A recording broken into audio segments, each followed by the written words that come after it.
que yo creía que tendríamos que tener para adaptarnos, no hay que correr, hay que volar o algo más. Muy interesante, luego en el debate te haré alguna pregunta más. Vamos a dar paso ahora a Elena Castro. Hemos estado hablando de muchas máquinas, digitalización, siguen habiendo personas en el sector y de la mano de Elena Castro veremos cuáles son las claves para gestionar la seguridad y salud laboral en los procesos de internacionalización del sector de la automoción. Elena es auditora jefe y responsable del área internacional de Full Audit, es licenciada en Ciencias Ambientales y Técnica Superior en Prevención de Riesgos Laborales en las 3 disciplinas técnicas y coordina una red de más de 20 colaboradores a nivel internacional y ya ha colaborado y participado en proyectos de auditoría y consultoría en Portugal, Polonia, Brasil, China o Alemania. Elena, cuando quieras. Bueno, buenos días. Hemos escuchado ya varias veces a lo largo de la mañana que la industria de la automoción, o el sector de la automoción, es un sector de los más punteros. Yo creo que esto se debe indudablemente a la inversión en I+D+I y a esa búsqueda continua de optimizar todos los procesos productivos. Pero sin duda, desde mi punto de vista, hay otros 2 factores, que son la flexibilidad y la internacionalización, que son los que han hecho que el sector, o las empresas del sector tuvieran asegurada su supervivencia, ¿no?, a lo largo de los años. Yo, precisamente, de lo que os voy a hablar es de esto último, de la internacionalización. Según datos de Cernauto, en España hay 1000 empresas fabricantes de equipos y componentes de automoción que pertenecen a 720 grupos empresariales, ¿de acuerdo? ¿Eso qué quiere decir? Pues que la mayoría de vosotros que estáis hoy aquí, que sois sobre todo técnicos de prevención y que trabajáis en empresas del sector de la automoción o del sector auxiliar, pues lo estáis haciendo en una empresa que es de carácter multinacional.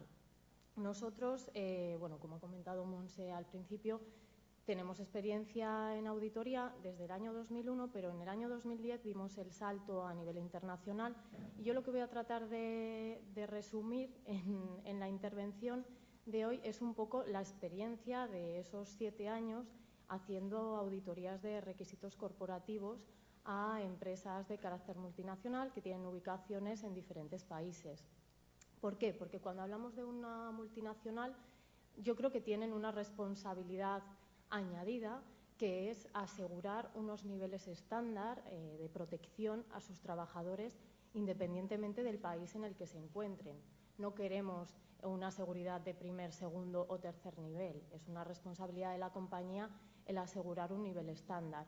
Y esto, que parece muy obvio, ¿no?, realmente a la hora de llevarlo a la práctica, pues no es tan sencillo. Las empresas se enfrentan a algunas dificultades que están relacionadas, a muchas más de las que he puesto aquí, pero yo he querido destacar estas 3 dificultades porque hay diferentes normativas en los distintos países en los que están ubicadas, por el desconocimiento a veces del idioma, porque sí que es cierto que normalmente en las empresas multinacionales el idioma oficial es el inglés, pero a veces y a ciertos niveles es difícil encontrar técnicos de prevención en ciertos países que tengan un buen nivel de inglés. Y por otro lado tenemos las diferencias culturales, que también es un aspecto bastante importante y que va a condicionar el éxito de la implantación de un sistema de gestión a nivel corporativo.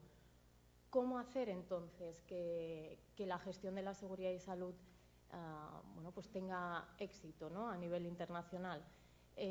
Yo he identificado 5 puntos. El primero sería, evidentemente, la creación de un sistema de gestión corporativo que va a ser el marco regulatorio interno de la compañía y en el cual va a basar sus estándares, ¿vale?, o va a definir sus estándares. Pero este sistema de gestión, a la hora de ser diseñado, tiene que tener en cuenta todo esto que comentábamos, ¿no?, tanto el idioma, las diferencias culturales y las diferencias normativas. Y después hay un quinto aspecto que creo que es muy importante, que es el de la medición del desempeño. ¿Por qué? Porque si nosotros al final no podemos medir el éxito de lo que estamos haciendo, pues de poco nos va a servir, ¿no? No sabemos si lo estamos haciendo bien o mal.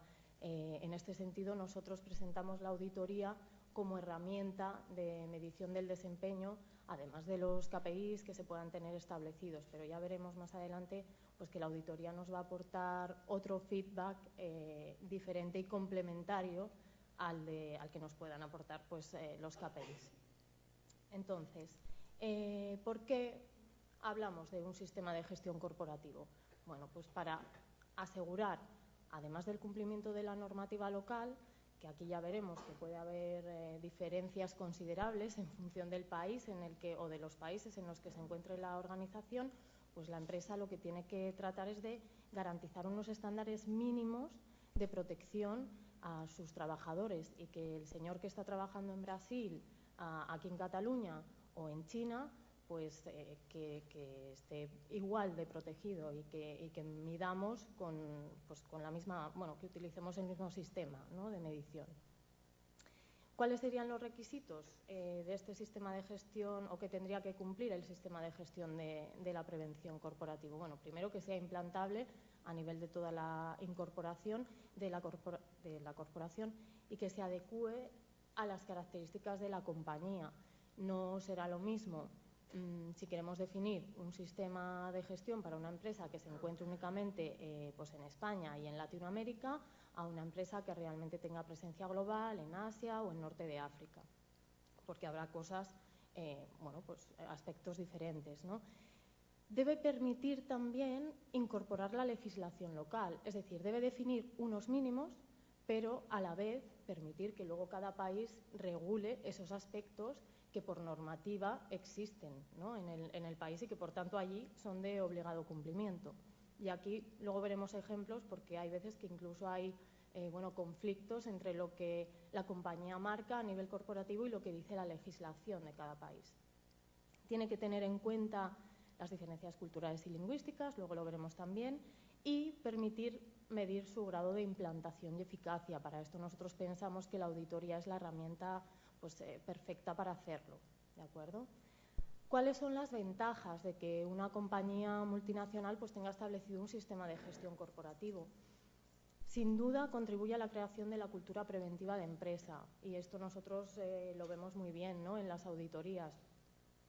Hay sistemas corporativos que tienen más presencia en los sites, otros que son, digamos, más light, ¿no?, y definen únicamente pues, unas políticas generales, pero no hay procedimientos tan concretos.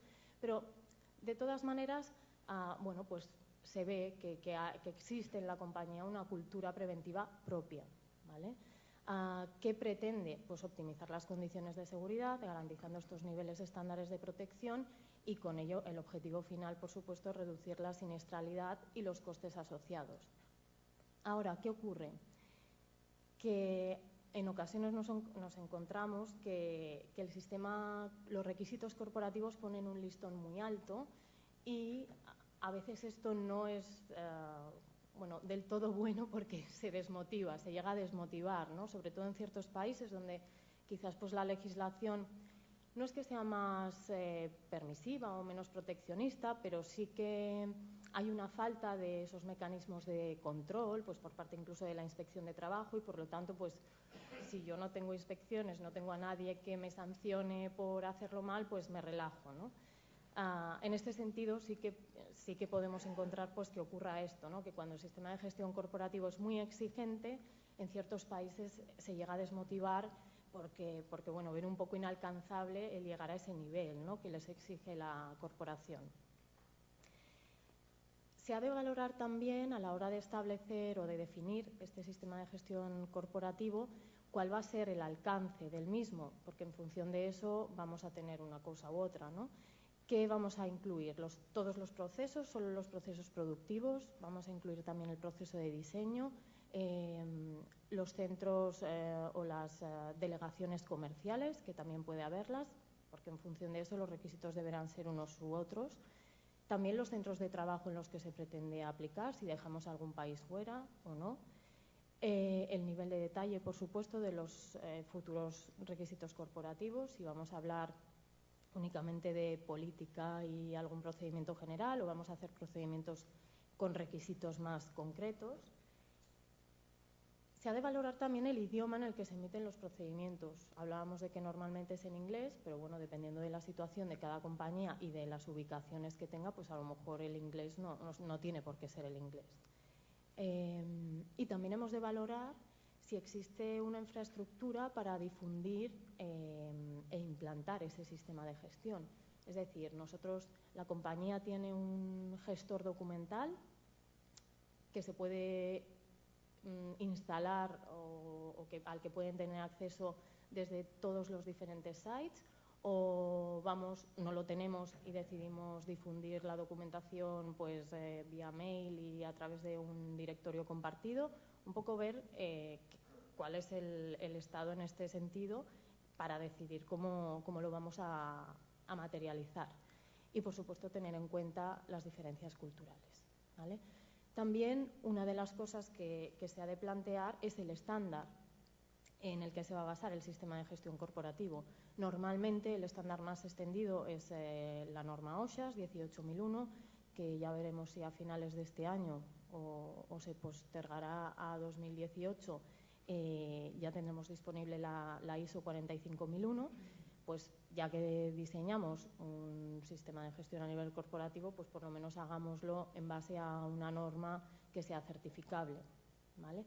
Pero no solamente existen estos estándares. A lo mejor si trabajáis en una compañía americana, pues el sistema de gestión está hecho en base al estándar americano, está el estándar canadiense, ¿vale? Son parecidos, pero hay ciertas cosas que varían también y es algo que tenemos que tener en cuenta. El idioma. Comentábamos que normalmente el idioma oficial es el inglés, pero todos los técnicos que tenemos en los diferentes sites hablan inglés y hablan un inglés,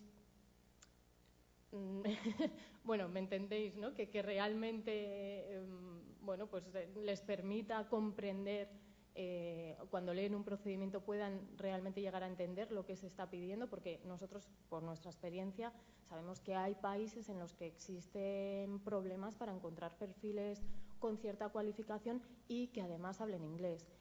China, por ejemplo, ahora ya menos, pero desde luego hace unos años era bastante complicado encontrar una persona con las titulaciones del país, ¿no? en materia de prevención y que además tuviese pues un buen nivel de inglés.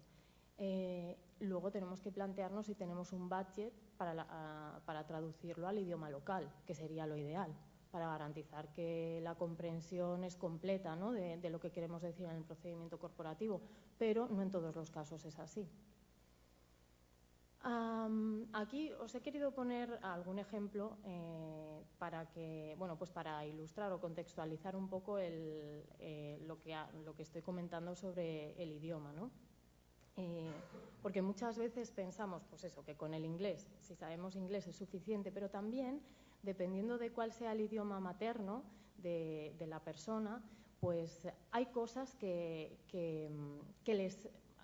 hay aspectos que les vienen dados por su idioma materno y en función de los cuales ellos han aprendido, digamos, a entender las cosas. Vais a verlo claro con este ejemplo que os voy a poner, el experimento de Lera Boroditsky, que ella es una doctora que es experta en lenguaje y cognición. Estudia cómo la lengua materna influye en la manera de comprender las cosas. Ella hizo un experimento con dos grupos de personas, un grupo de profesores universitarios de Estados Unidos y un grupo de indígenas australianos.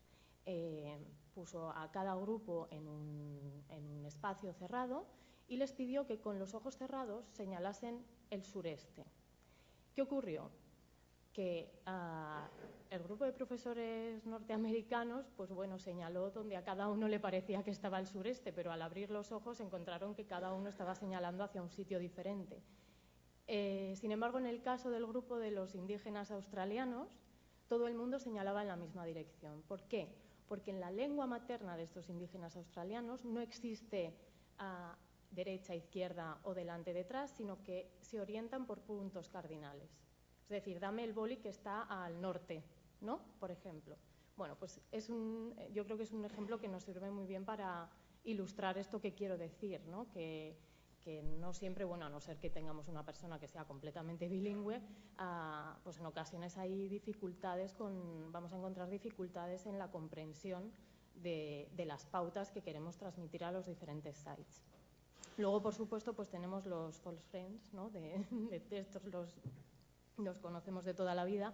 Os he puesto algún ejemplo, pero bueno, recalcaría, más que en portugués, es en brasileño, que también es un poco diferente. Si vais alguna vez a un restaurante, pues no preguntéis si se puede dejar propina, porque propina es soborno, ¿no? Que a veces nos parece que, bueno, pues no, yo en Portugal o en Brasil no tenemos problemas porque todo el mundo habla el portuñol, pero ojo, que a veces hay, bueno, pues estas pequeñas cosas que nos pueden llevar pues a tener malentendidos, ¿no? ¿Cuáles serían las recomendaciones en este sentido? Pues aportar, tratar de, si somos nosotros quienes estamos diseñando el procedimiento, tratar de aportar pues la mayor cantidad de ejemplos para asegurar que las personas comprenden el mensaje, incluir siempre imágenes, gráficos, toda la parte gráfica siempre facilita mucho la comprensión, ¿vale? Y luego siempre, evidentemente, reclamar feedback al receptor para asegurarnos de que ha entendido lo mismo que nosotros le queremos decir, ¿vale? Igualmente, si sois vosotros, o sea, si los procedimientos no los diseñáis vosotros, pero los tenéis que aplicar y es otro país el que los diseña, pues siempre que exista una comunicación bidireccional, pues para que nos aseguremos de que realmente hemos entendido lo que nos están pidiendo, ¿de acuerdo? En cuanto a las diferencias culturales, bueno, pues las diferencias culturales pueden influir también en la forma en la que se realiza el trabajo. Horarios, por ejemplo, en China es bastante común encontrar que se hacen turnos de 12 horas y esto es un factor que también condiciona la seguridad, porque en la hora 11 yo me imagino que nadie de una cadena de montaje está pues en plenas facultades y si tiene que utilizar pues una prensa tendrá muchas más opciones de tener un accidente en la hora 11 de trabajo que no en la 5, ¿vale? También la cultura preventiva, que viene muy determinada por la normativa del país, y es lo que os comentaba un poco al principio, ¿no? Que hay países que no es que no tengan normativa, ¿no? Que yo a veces he escuchado, no, en China no hay mucha normativa de seguridad y salud, nada más lejos. En China hay muchas normas de seguridad y salud. Lo que pasa que no tienen un elemento pues, fiscalizador, ¿no? Quizás no hay tantos inspectores de trabajo y cuando hay y ocurre algo, pues las consecuencias son muy graves. Pero una empresa que no tenga un riesgo muy elevado, pues no es fácil que tenga una inspección de trabajo, ¿vale? Y luego, pues por supuesto, depende de qué país es el rol de la mujer también, ¿no? que nos puede condicionar. Bueno, este es otro ejemplo también para ilustrarlo un poco. En un congreso en Chile que estuvimos hace unos años, coincidimos con una colega peruana que se dedicaba a la formación. Y ella nos decía que tenía muchísimos problemas para conseguir que los carretilleros utilizasen el cinturón de seguridad. Y decía, pero claro, es que este señor ha llegado a su puesto de trabajo conduciendo y tampoco llevaba el cinturón de seguridad. Entonces, ¿cómo va a entender que cuando está trabajando se lo tiene que poner, ¿no? Yo busqué, indagué un poquito a ver qué datos encontraba. La verdad que es un dato de agosto del 2009, es bastante antiguo, pero no hay datos posteriores. En la ciudad de Lima se había interceptado a más de 300 conductores sin licencia, ya no sin cinturón. Imaginaros, ¿no? Entonces, pues esto puede condicionar también, es decir, sí, nosotros podemos tenerlo como un requisito, pero me va a costar mucho más que el señor que trabaja en Perú utilice el cinturón de seguridad que lo haga el alemán, ¿vale? Y esto hay que tenerlo en cuenta también. En México, por ejemplo, esto es muy curioso, se premia la asistencia y la puntualidad al trabajo. y esto está regulado en la ley laboral. Entonces, bueno, pues yo pienso que es algo que aquí, vamos, no es que se premie, es que si no vienes a trabajar en repetidas ocasiones todos sabemos cómo acaba, ¿no? También en ciertas zonas se incentiva la asistencia al trabajo mediante la formación complementaria, ¿no? Porque pensad que en México hay algunas zonas donde, bueno, hay conflictos, hay situaciones de violencia importantes y que a lo mejor la persona que va a trabajar a una línea de producción tiene que cruzar pues una zona donde hay las balaceras estas y bueno, que es probable que un día se lo encuentre. Entonces, quizás pues no le compensa, ¿no? el ir al trabajo porque pone en juego su vida. Entonces, bueno, pues las empresas intentan incentivar el que vayan ofreciendo una formación gratuita complementaria. ¿Cuáles serían las recomendaciones respecto a las diferencias culturales? Pues obviamente tenerlas en cuenta a la hora de establecer los requisitos corporativos y también pues ser realistas en cuanto a las posibilidades reales que podemos alcanzar en cada país, ¿vale? Porque a veces hablamos de, bueno, tratar de que todo el mundo llegue al mismo nivel, pero dependiendo de qué circunstancias en concreto, pues nos va a resultar un poco más difícil, ¿vale? En cuanto a la legislación, bueno, pues aquí os pongo el ejemplo de que incluso estando en la misma Unión Europea, la legislación difiere bastante entre unos países y otros. Esto es de un estudio de la COE en el que, bueno, analizaban el nivel de exigencia normativa. Como veis, España está en primer lugar de exigencia normativa y número de folios también. Pero bueno, que ya iremos viendo más adelante ejemplos de diferencias en la normativa, es que incluso en países de la Unión Europea. Os he puesto ejemplos de Italia, por ejemplo, de Francia, ¿vale? ¿Qué se debería tener en cuenta? Yo he identificado cinco aspectos que la organización debería tener en cuenta a la hora de establecer el sistema de gestión corporativo. ¿Por qué? Porque son bastante sensibles y pueden variar bastante entre países. La organización preventiva, la definición de accidente de trabajo, la formación o cualificaciones específicas que puedan existir, que esto, bueno, va en línea a lo que comentaba Juan Ramón, de que aquí no existe tampoco ninguna titulación específica en automoción, ¿no? Y hay otros países, por ejemplo, en Brasil incluso hay una titulación para hacer mantenimiento de inyectoras, ¿no? Bueno, la vigilancia de la salud, que ya veréis que es un tema, bueno, siempre es un tema sensible y polémico, pero además hay bastantes diferencias entre países, y la coordinación de actividades, que también varía la normativa.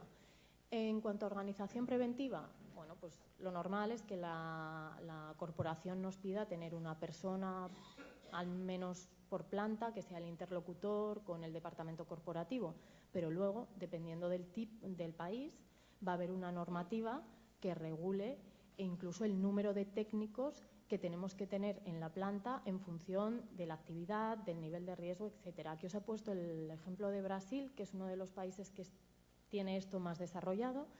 Sería una empresa de riesgo 4, ¿vale? Y en función del número de trabajadores, pues fijaros que entre 50 y 100 piden únicamente tener un técnico de seguridad, pero si nos vamos al caso de 500 a 1000 trabajadores, estamos hablando de 4 técnicos, un ingeniero de seguridad, un auxiliar de enfermería y un médico del trabajo. Entonces, bueno, sí, para la corporación quizás es suficiente con que haya un interlocutor, pero luego por normativa local hemos de tener a todas estas personas, ¿vale? Lo mismo pasa con el accidente de trabajo. La definición de accidente de trabajo, pues seguramente en vuestra empresa la corporación haya definido qué es para esa empresa en concreto, qué considera una situación de accidente de trabajo. ¿Por qué? Porque aquí hay países que el in itinere lo consideran, otros que no. Vamos a ver un caso curioso. En Estados Unidos, los accidentes que se tienen que reportar obligatoriamente a la OSHA son las fatalities, ¿vale? Y cualquier accidente con hospitalización, amputaciones y pérdidas de ojo.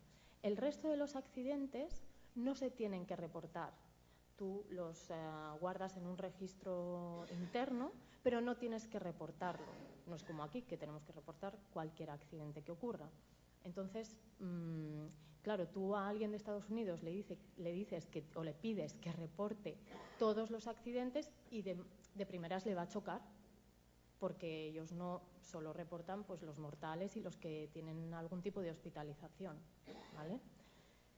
En cuanto a la formación, que era otro de los aspectos que puede cambiar también bastante, os he puesto, por ejemplo, aquí el ejemplo de Italia, que estando en la Unión Europea, como nosotros, y su normativa deriva de la misma directiva que deriva la nuestra, pues es un tema que tienen, desde mi punto de vista, mejor resuelto que nosotros, porque aquí siempre hablamos de formación suficiente y adecuada, pero nadie sabe qué es suficiente y adecuado, ¿vale? Allí, dependiendo del nivel de riesgo en el que se clasifica la empresa, pues se ha definido tanto la duración como el contenido de la formación, ¿vale? Y además depende del puesto de trabajo, es decir, es diferente para los trabajadores, para mandos intermedios y para los jefes, ¿vale? Bueno, aquí tenéis el resumen, como tendréis acceso a la ponencia, tampoco me alargo más en esto. La vigilancia de la salud. Este es otro de los temas que desde luego es siempre más sensible, ya lo es en España, porque bueno, pues siempre tenemos el qué pasa con los que supuestamente tendrían que ser obligatorios pero renuncian, etcétera. Pero ¿qué pasa? En Estados Unidos, por ejemplo, pues solo es obligatorio hacer la vigilancia de la salud si existen factores de riesgo como el ruido o exposición a determinados productos químicos. Y nada más. Y nada más. Y el resto te van a decir que es que no, o sea, son muy reticentes porque para ellos es entrar en un terreno de información personal que no, bueno, pues el derecho a la intimidad prima por encima de esto, ¿no? En China, por ejemplo, pues los resultados de la vigilancia de la salud no tienen el mismo nivel de confidencialidad que tienen en Europa y en Estados Unidos también, sino que allí, pues, bueno, puedes ver, aunque esté en chino, puedes ver el resultado. O sea, si el señor tiene anemia o tiene... y no lo ven como ningún tipo de problema, ¿vale? Entonces, bueno, pues esto es algo que a la hora de definir a nivel corporativo qué queremos con la vigilancia de la salud, pues vamos a tener que tener en cuenta, ¿no? Si tenemos plantas en Estados Unidos y en China. También la coordinación de actividades, que aquí, bueno, pues es uno de los puntos claves, ¿no?, que traen de cabeza a los técnicos de prevención. Y en España tenemos un Real Decreto específico que regula esto. Hay otros países que también lo tienen, Francia, Italia o Polonia, pues tienen requisitos muy específicos en cuanto a la coordinación de actividades. En Francia, por ejemplo, se hace lo que se llama el plan de prevención, que no tiene nada que ver con nuestro plan de prevención de aquí, pero cuando hay una concurrencia de al menos 400 horas al año, si no, no, ¿vale? Y en Italia se hace el DUBRI, que es el Documento Único para la Evaluación de Riesgo de Interferencia, que también se hace, si no recuerdo mal, sí, lo pone aquí, cuando son trabajos de más de 5 días de duración, ¿vale? Entonces, claro, cuando nos planteamos a nivel corporativo qué queremos hacer o cómo queremos regular a las contratas que accedan a nuestros centros de trabajo, pues tenemos que tener en cuenta también estas diferencias normativas, ¿vale? ¿Cuáles serían las recomendaciones en este punto? Pues, en primer lugar, conocer el marco legal de cada país. Quizás no hace falta una profundidad, pero sí los puntos más bueno, pues claves, ¿no?, o determinantes, considerarlo a la hora de establecer los requisitos y, en caso de conflicto, dejar que el país aplique siempre el criterio más restrictivo. Es decir, si evidentemente si lo que el más restrictivo lo marca la normativa del país, pues se aplica eso y no lo que diga el procedimiento corporativo. Luego, por ejemplo, hay aspectos que, pues la evaluación de riesgo psicosocial en China no está regulada y no tienen ninguna herramienta para hacerla. Valorar quizás pues el desarrollar una herramienta propia para hacer esas evaluaciones para las que a lo mejor algunos países pues no han desarrollado una metodología y ni siquiera pues la conocen, ¿no? Y luego, por supuesto, definir a nivel corporativo, o sea, que se considera como accidente laboral para la empresa, ¿vale? Ahí eso sí que, y que quiere la empresa que reportemos exactamente, que eso yo creo que todos vosotros lo tendréis claro, porque es de las primeras cosas, ¿no?, que se regulan. Por último, tenemos la medición del desempeño. Es lo que comentábamos, vale, seguro que están establecidos los KPIs, pero desde luego la auditoría nosotros la vemos como una herramienta que nos puede aportar bastante más valor que únicamente lo que nos reporten las plantas, entre otras cosas, porque cuando vamos a auditar nos encontramos que a veces el reporte que hacen las plantas no es real, ¿vale? Aquí me ha gustado el tema de las gafas inteligentes que han hablado antes, porque las podíamos usar en auditoría y nos ahorraríamos muchos jet lags. Pero bueno, de momento viajamos y son presenciales, ¿no?, en los centros de trabajo. Aunque la auditoría de requisitos corporativos pues no sea un requisito legal, desde luego yo creo que se le puede sacar mucho jugo, ¿no?, a lo que se obtiene del proceso de auditoría. La clave es definir desde el principio cuáles son los objetivos que pretendemos conseguir con esta auditoría de requisitos corporativos. Si queremos hacer un benchmarking entre centros, o lo único que quiero saber es el grado de cumplimiento de los procedimientos corporativos, o además me interesa pues aprovecharla para conocer esos requisitos legales que hay en otros países y que a lo mejor pues como corporación tampoco he tenido el tiempo suficiente de profundizar, ¿vale? Antes de auditarse, por supuesto, hay que definir el alcance, los procesos que queremos auditar, las filiales, ¿vale?, en función de las necesidades de cada empresa. También puede ser interesante incluir pues, a las contratas y subcontratas, porque lo que comentábamos, hay muchos países que a pesar de tener regulación, pues no tienen unos mecanismos de control que sean eficaces, ¿vale? Y una vez definido el alcance, bueno, pues definir también el equipo auditor. Lo ideal es que sea un equipo pues cuanto más estable mejor, porque de esta manera pues logramos garantizar una uniformidad en la aplicación de los criterios de auditoría, ¿vale? ¿Y qué nos va a permitir o qué vamos a obtener con la auditoría de requisitos corporativos? Pues conocer varias cosas. En este primer bloque yo os he hecho hincapié en conocer el nivel de cumplimiento legal en cada país, porque es uno de los puntos que, si además la auditoría se basa en el estándar OSHA, por ejemplo, pues es uno de los puntos que se audita.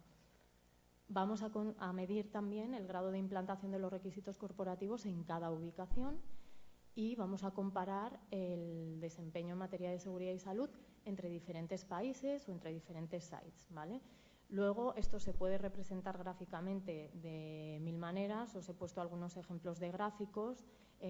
Por ejemplo, pues por país, este primero que veis aquí a la derecha, por país, en función del tema que estemos auditando, ¿no? Pues cuántos incumplimientos corresponden a la evaluación de riesgos o a la utilización de EPIs o a vigilancia de la salud. El otro gráfico, pues simplemente las no conformidades totales por ubicación. Podemos ver también que este gráfico es muy interesante porque nos da mucha información, el número de no conformidades que detectamos a nivel global por procedimiento. ¿Por qué? Porque esto nos está diciendo, hay procedimientos que son más difíciles de cumplir en todas las ubicaciones. Pues vamos a analizar el por qué y si realmente es un fallo en el diseño del procedimiento y no hemos tenido en cuenta todas estas cosas que os he explicado al principio, ¿no? Porque a lo mejor pues, es un tema normativo, ¿no? Que el procedimiento choca con lo que dice la normativa del país y entonces hemos de rediseñarlo para dejar que cada país pues pueda dar cabida a la normativa local. Nos va a permitir también valorar la eficacia del modelo de prevención corporativo, un poco va en línea con lo anterior, es decir, lo que yo estoy haciendo realmente me está sirviendo, estoy logrando reducir la siniestralidad con los criterios que yo he establecido a nivel corporativo o no veo ninguna relación, ¿no? Y tomar decisiones en base a una información objetiva que además ha sido obtenida pues, por unas personas que son totalmente objetivas, ¿no? y ajenas a la organización. Esto mejora el conocimiento de las peculiaridades que nos impiden o que dificultan la adaptación local de los procedimientos corporativos y, además, nos permiten enriquecer el sistema de gestión con las aportaciones de cada filial. Esto sí nos pasa mucho, ¿no? Cuando vamos a auditar, pues en un país te dicen, ay, pues es que yo esto, yo qué sé, pues he pensado que se podría hacer de esta manera, y a veces pues esa idea la tomamos y se traduce en una modificación del requisito corporativo, ¿vale? Os he puesto también algunos ejemplos pues sobre la custodia de archivos, que puede estar regulada de forma diferente en función del país, los códigos colorimétricos de señalización, que también pueden variar, los requisitos corporativos pues acerca de los reconocimientos médicos o el trabajo de menores. Esto nos lo encontramos, por ejemplo, en Brasil. La corporación tenía prohibido el trabajo de menores, pero sin embargo en Brasil hay una normativa que te exige contratar a menores aprendices. Y tienes que tener, creo recordar que es un 2% de menores aprendices. Entonces, claro, la corporación, bueno, pues es contradictorio, ¿no? Lo que dice la normativa local con lo que dice la empresa. ¿Qué más? Pues nos lleva a optimizar recursos y a aprovechar sinergias, ¿no? Porque el equipo auditor también actúa pues como diseminador de las buenas prácticas en otros sites, ¿vale? Y así pues se optimiza también el proceso de mejora continua. Se involucra a toda la organización, es decir, el proceso de auditoría se plantea igual en todos los sites, independientemente de a qué distancia se encuentren de lo que es el centro de decisión, y también pues de la cultura preventiva que tenga el país, ¿no? Y esto nos lleva pues a unificar bastante el criterio y a, bueno, lo que llamamos globalizar esos valores corporativos, ¿no? A través de la auditoría, porque muchas veces, y sobre todo en las primeras etapas, pues somos auditores, pero también hacemos un poco de formadores, ¿no? De concienciadores acerca de qué pretende, explicando de primera mano pues qué pretende la corporación y por qué este requisito, porque a veces desde la distancia pues no se entiende. De esta manera también se convierte la seguridad y salud en un área estratégica, que yo creo que esto pues es el punto más importante. En cuanto a las no conformidades y observaciones que se detectan en el proceso de auditoría, pues lo que os comentaba, en las etapas iniciales a lo mejor se es un poco más permisivo respecto a si utilizan el formato corporativo o utilizan otro formato, pero que realmente cumpla lo que corporativo pide, ¿vale? Pero ya en etapas posteriores, pues claro, la idea es ser cada vez más estrictos, ¿no? en el nivel de cumplimiento. Y por último, bueno, tendríamos que esto se refleja en un cuadro de mando, o se puede reflejar, lo ideal sería que se refleje en un cuadro de mando donde se muestren pues los resultados de las auditorías, los puntos críticos que se han detectado, pues por ejemplo, esto que os comentaba de los procedimientos en los que hay más incumplimiento para permitir que la corporación analice el porqué y pues que realmente decida si es necesario o no hacer una modificación en ese requisito corporativo. Bueno, ya para terminar, es como un resumen de lo que comentábamos, ¿no? Compartimos las mejores prácticas a través del equipo auditor que disemina pues esas ideas que las plantas te van aportando en el resto de los sites, y además permite pues buscar soluciones conjuntas entre el equipo auditor y la corporación para optimizar los recursos y los costes asociados al sistema de gestión. Y bueno, por mi parte nada más, creo que he ido más o menos, ¿no?, en tiempo. Perfecto. Para el café. No, perfecto, nos hemos ajustado. Muy bien, pues bien. Gracias. Pues muchas gracias, Elena. Y abrimos ahora el turno de preguntas. Si a través de streaming hay alguna pregunta, ¿no? ¿No hay ninguna? Muy bien, pues entre los asistentes, ¿tenéis preguntas? ¿Hay una?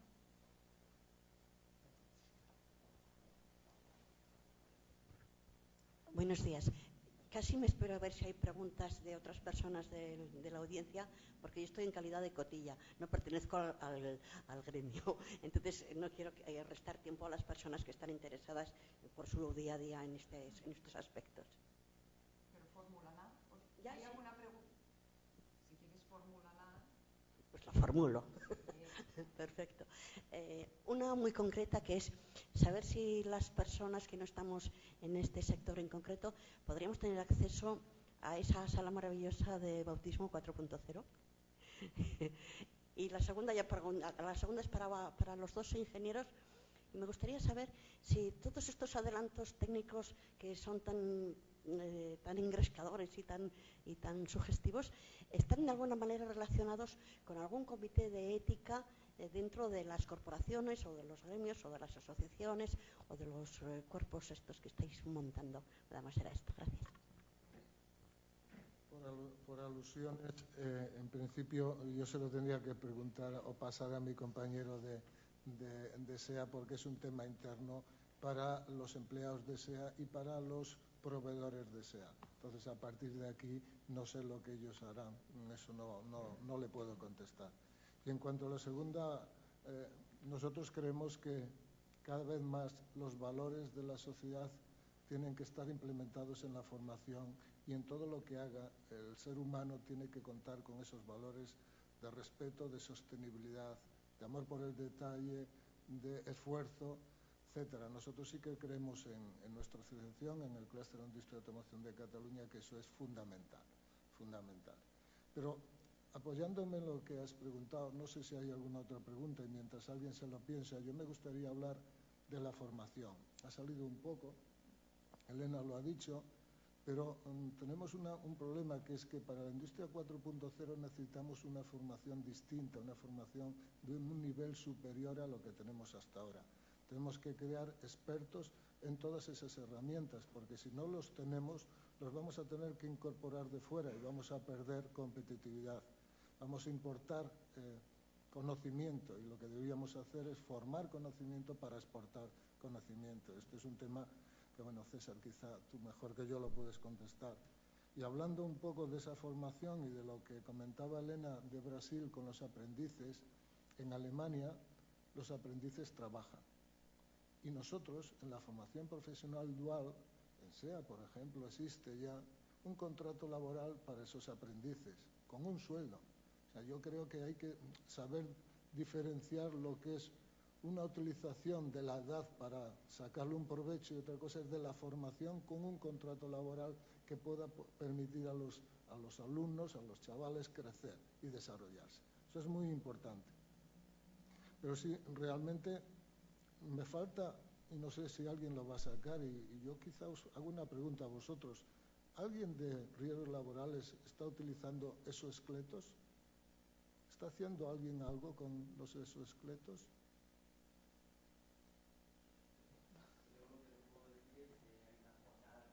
Ahora en el mes de abril, con motivo de la entrega de los premios 28 de abril, en el que hemos estado trabajando precisamente para incorporar una ponencia sobre los exoesqueletos. Pero aparte de la ponencia, ¿alguien utiliza en sus fábricas, en sus empresas, exoesqueletos?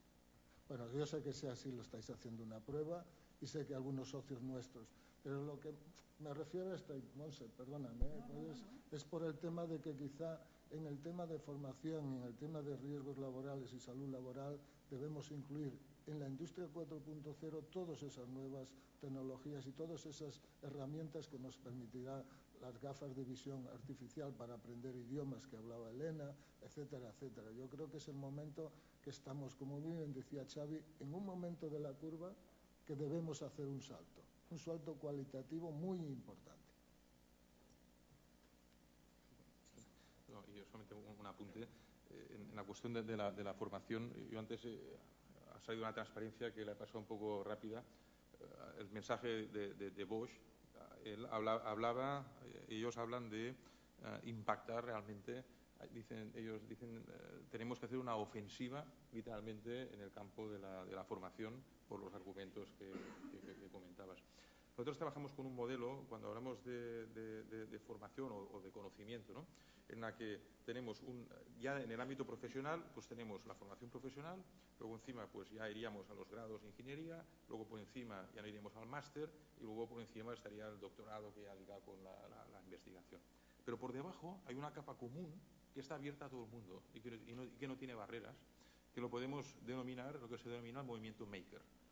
Yo lo comento, movimiento maker es un movimiento, uno de los libros que aparecía en la bibliografía hablaba de una revolución industrial, es una línea de pensamiento, de Chris Anderson, que hablaba basada en el movimiento maker, basada en que hay un conocimiento que fluye por Internet y en el que no hay barreras de acceso. Yo puedo hablar de un caso de una persona que conozco que tiene un bar y durante la semana hace croquetas y empanadillas y los fines de semana juega con los arduinos y cacharros y monta sus experimentos en casa porque es un apasionado de este mundo, ¿no? Entonces, a la pregunta de decir, ¿qué puede hacer el ciudadano de a pie? Pues hay un ámbito, que este es un ámbito de entrada y que esto ya daría motivo a bastante debate, porque ya hay una cuestión, la idea de lo que llaman las hackatones, ¿no? Es decir, actividades de time boxing, hay un tiempo limitado, la gente se junta y pasan cosas.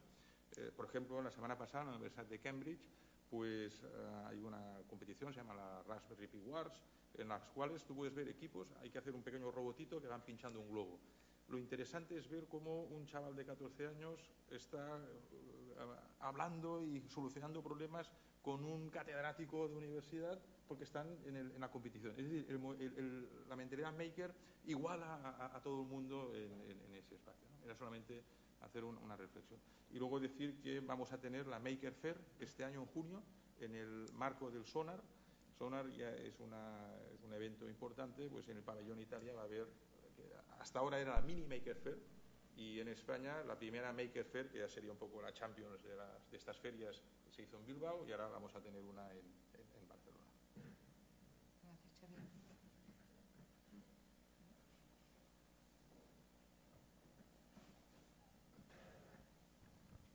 Buenos días. Yo soy Nuria, trabajo en Continental, soy delegada de prevención en el comité por el grupo UGT y bueno, pues me interesa mucho esta historia de la industria 4.0 porque además nos va a afectar directamente y también como representante de los trabajadores, pues es una historia que levanta ciertos recelos a la hora de conservar los puestos de trabajo o verlos un poco en peligro. Sabemos que la tecnología no nos podemos negar a ella y el avance es constante, esto ya forma parte del pasado, el futuro está por llegar y seguramente que será mucho más complejo.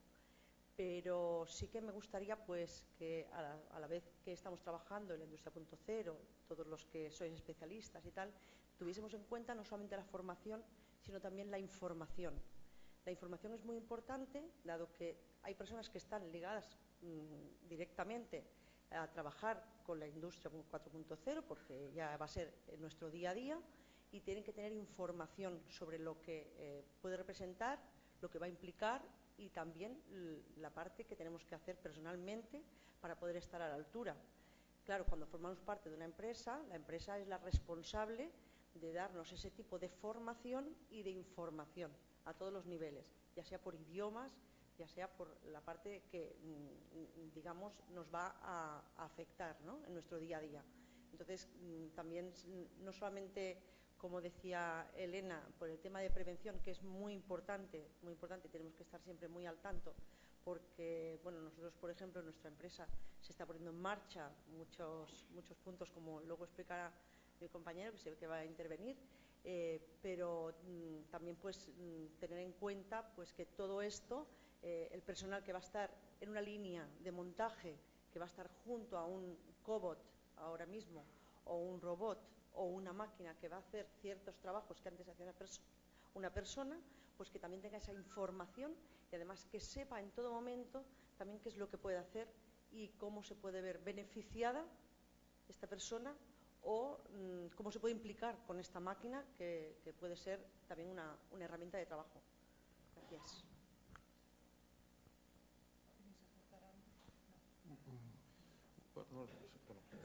Entiendo. Yo antes en una transparencia que aparecía la fábrica y no había personas, ¿no? Cuando decía tenemos que preocuparnos de las personas que no se ven en la foto y que hacen que esto sea posible, y habría que añadir que estas personas pueden estar en cualquier parte del mundo, en buena parte. Es decir, va a haber una parte que sí que va a necesitar una proximidad, va a haber otro porcentaje que se puede ir desplazando puntualmente y va a haber una masa importante que va a poder operar a distancia. Entonces, esto es un pastel global. Entonces, nosotros, por ejemplo, desde el punto de vista de la Comisión, ¿qué nos preocupa? Hombre, nos preocupa que en los sistemas productivos del futuro pues haya agentes de aquí que aporten en el propio sistema productivo.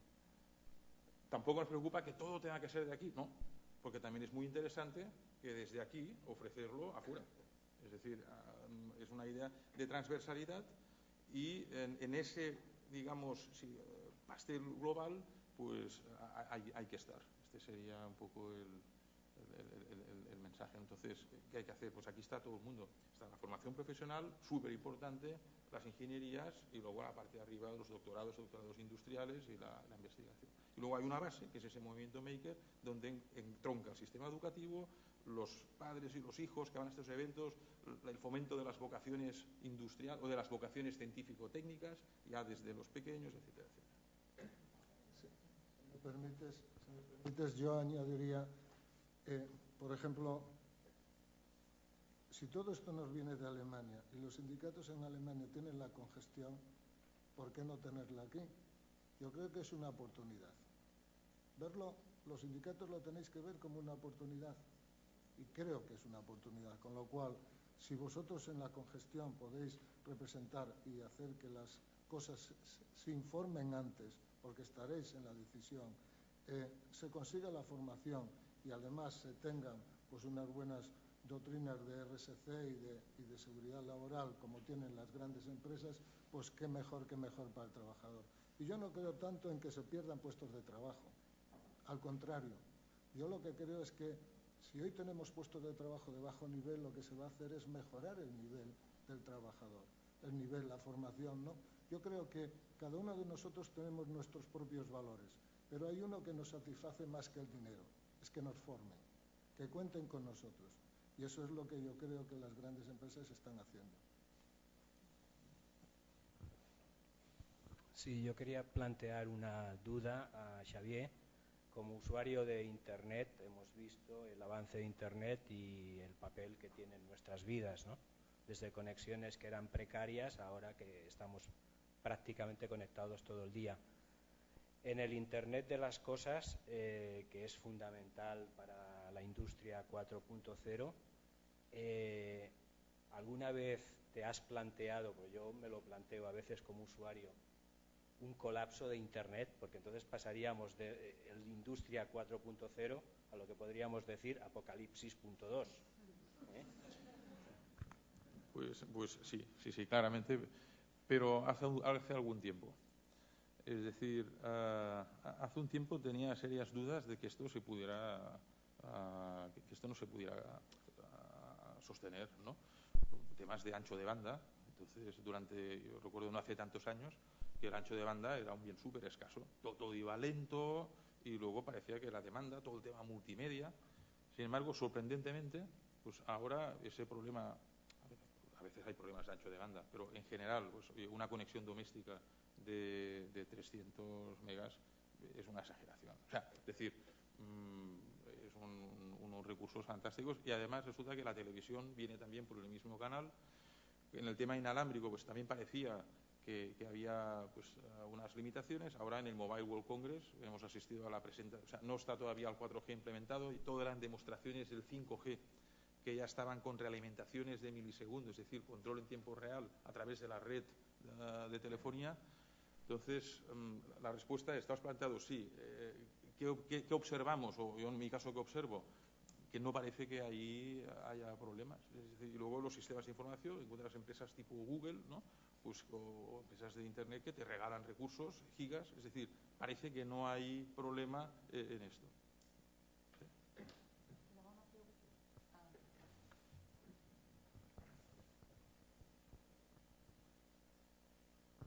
Hola, buenos días. Una pregunta para Elena sobre el sistema de gestión a nivel internacional. En el cuadro de mando que has comentado, que era lo importante disponer, donde estuviesen las diferentes sites representadas, ¿cuál es vuestra experiencia en cuanto a definir un nivel objetivo en ese cuadro de mando para los diferentes parámetros que consideréis? Y si ha de ser el mismo para todas las sites como nivel objetivo de empresa o algo individualizado para los diferentes países o sites. Bueno, nosotros, el cuadro de mando del que yo hablaba era el referente a los resultados de la auditoría como herramienta de medición del desempeño, ¿vale? Entonces, he presentado algunos ejemplos que creo que pueden ser, o por la experiencia que tenemos, son los que más le sirven, ¿no?, a la empresa. El hecho de analizar qué procedimientos tienen más incumplimientos le va a hacer reflexionar sobre el porqué, ¿no? Si realmente ese nivel estándar que se ha establecido para todos los sites es quizás demasiado alto y eso es lo que conlleva que haya más no conformidades o más incumplimientos en ese procedimiento. Pero claro, esto también se debe ligar luego con los KPIs que ya están establecidos y sobre todo con el de la siniestralidad, porque al final lo que pretendemos que es reducir los accidentes, ¿no?, que no haya accidentes. Entonces, evidentemente, sí, se trata siempre de establecer un cuadro de mando en el que el nivel o el estándar sea el mismo en todos los casos, salvo excepciones, ¿vale? Pero no sé si respondo a tu pregunta. Sí, hola, buenos días. Sobre todo es una pregunta para Juan Ramón. Soy Jordi Campamás, soy director de Recursos Humanos y Prevención en una empresa del sector de automoción y somos socios del clúster. No estamos participando en alguna comisión de formación, pero sí en el caso de innovación. Como responsable de Recursos Humanos me preocupa sobre todo, no solo en los perfiles que estamos teniendo dificultades en este mundo digital, en esta transformación, pero y sobre todo en el diseño de acciones formativas. Es decir, seguimos encontrando en el mercado muchas formaciones transversales, tradicionales, pero estamos hablando de una transformación, estamos hablando de digitalización, estamos hablando de nuevos perfiles y a la hora, y desde Recursos Humanos y Prevención, tenemos serios problemas de quién nos ayuda realmente a identificar qué tipo de acciones formativas y contenidos formativos para adaptar nuestras plantillas, ¿no?, y nuestros nuevos recursos humanos a ese tipo de transformación. Nuestra preocupación en estos momentos es cómo diseñamos, qué diseñamos, cuál es el contenido, en qué nos ajustamos para eso, para adaptar nuestras plantillas a esa transformación que a todos nos preocupa y por tanto os la dirijo a vosotros al clúster. No sé si en la comisión de formación ya lo estáis trabajando, por curiosidad, pero realmente es una preocupación desde la parte de recursos humanos como sector de automoción. Gracias. Muchas gracias y me alegro que me hagas esta pregunta porque realmente el centro de formación que está cerca de SEA, que es un centro de formación que os invito a todos a entrar en Internet, que los conozcáis, es un centro de excelencia, de referencia a nivel español. Solo hay 2 centros de referencia en España, uno en Valladolid y otro es este, que se llama CEPA, Centro de Formación Profesional de Automoción. Por cierto que ayer estuvo el presidente en SEA y estuvieron hablando del tema para poner en marcha las necesidades del sector. O sea, ¿qué pasa con la formación? La formación, un chaval va a hacer una formación y tiene un programa. Nosotros en ese centro pretendemos, el clúster, que no sea así, que la formación sea demanda de las empresas, que se haga lo que necesitáis. Y para eso hicimos una entrevista a todos los socios del clúster para que nos dijeran qué necesitaban. Y con esas respuestas se ha diseñado la necesidad de mecatrónica, de idiomas, de electrónico, de tecnólogos, incluso de CATIA, etcétera. Pero se hizo, se hace y se hará en base a lo que vosotros como socios necesitáis y la industria necesite. O sea, no se va a hacer como un CIFO. No es lo que necesita la industria un CIFO. CIFO salen chicos pues que después tienen que pasar por la empresa a formarse otra vez. Lo que nosotros queremos es hacerlo al revés. Es que se haga lo que necesitan la empresa y además, si ahora mismo, creo recordar que son 2.600 horas las que hace un chico de formación profesional en CIFO, en SEA, por ejemplo, se hacen 4.600 horas y se hacen como mínimo 2 o 3 meses dentro de la empresa porque es un contrato laboral. Tienen sus vacaciones igual, pero en vez de tener 3 meses de vacaciones, 2 lo pasan dentro de la fábrica. En el primer año, en el segundo y en el tercer año pasan mucho más tiempo y además haciendo trabajos ya. Con lo cual, a tu pregunta, sí lo tenemos ya en el clúster y te invito a participar en la comisión de formación. Quedaba una pregunta, ya con esta finalizamos. mi nombre es Julián San Mateo, seré uno de los ponentes, el último en concreto. No es tanto una pregunta, sino es una respuestas a varias de las preguntas anteriores. En relación al tema de la seguridad de la información, de la informática, aquí sí que quería añadir la experiencia que tenemos en Continental, es que es fundamental. Es decir, toda la producción depende hoy en día, vamos a decirlo de una manera resumida, de la informática. Los sistemas informáticos y los departamentos de informática, en concreto en Continental, de sistemas informáticos, de sistemas, de redes, cada vez son más potentes. Los profesionales, esto es un campo abierto porque antiguamente los profesionales de informática pues eran de usuario y las redes pues nos están invadiendo, y nuestro departamento de informática cada vez va creciendo más, pero es que es fundamental. O sea, solamente poner un pendrive en un dispositivo en mitad de la fábrica te puede causar un problema de inseguridad de qué es lo que contiene ese pendrive, ¿no? Entonces, hasta ese nivel hay que controlarlo. Entonces, sí es verdad que es un riesgo, y es un riesgo que a veces se materializa, ¿no? Hasta ese punto, Continental, antes de aprobar una actualización del software del iPhone, o del iPhone, poderlo utilizar como dispositivo de empresa para los empleados, primero te lo aprueba, antes de que puedas descargarte la nueva actualización del software, ¿no? Del iOS, por ejemplo, ¿no? Pero sí, es fundamental, y se dan casos en las fábricas de paros productivos porque hay una vulnerabilidad, ¿no? Todos hemos oído muchas veces cómo podemos tener una vulnerabilidad por un dispositivo que tenemos en casa que se conecta, como puede ser una cámara o incluso un frigorífico, y que no están preparados para nada para la seguridad, ¿no? Entonces, cualquier cosa que se implemente en cualquiera de estas redes tiene que estar absolutamente homologada por los departamentos de informática, ¿no? Este era un matiz. Y luego un matiz a mi compañera delegada de prevención, pues es un placer, primero, que la representación sindical de la empresa esté aquí y se preocupe por estos aspectos. Fundamental también para transmitir todas estas nuevas políticas, y estoy de acuerdo con ella, que el factor humano, a la gente hay que llevarla hacia la innovación, pero además explicarle cómo y por qué, ¿no? Y los beneficios. Entonces, sobre el tema de, no seré yo quien hable sobre mantener o no puestos de trabajo. Lo que yo lo veo a dos niveles.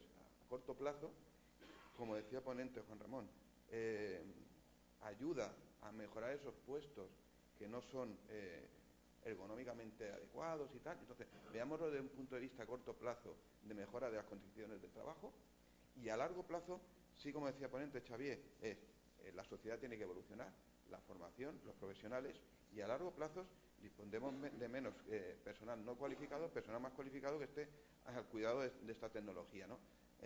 Ahora no podemos pensar en los dos niveles a la vez porque la sociedad no está preparada. Pero no tengamos miedo a la primera, porque la primera es el beneficio actual, ¿no? Entonces, aquí ya cada política de empresa será diferente, hasta qué punto no mantiene puestos de trabajo o hace crecer o no las plantillas en función de la presencia de robots o no, porque tampoco hay que ser ingenuo, porque si existe un robot, efectivamente está haciendo un trabajo, ¿no? Entonces, bueno, pues eso ocurre, ¿no? Nada más. Pues muchas gracias. Damos por finalizada esta parte. Tenéis ahora un café a vuestra disposición. Sí que os pediría por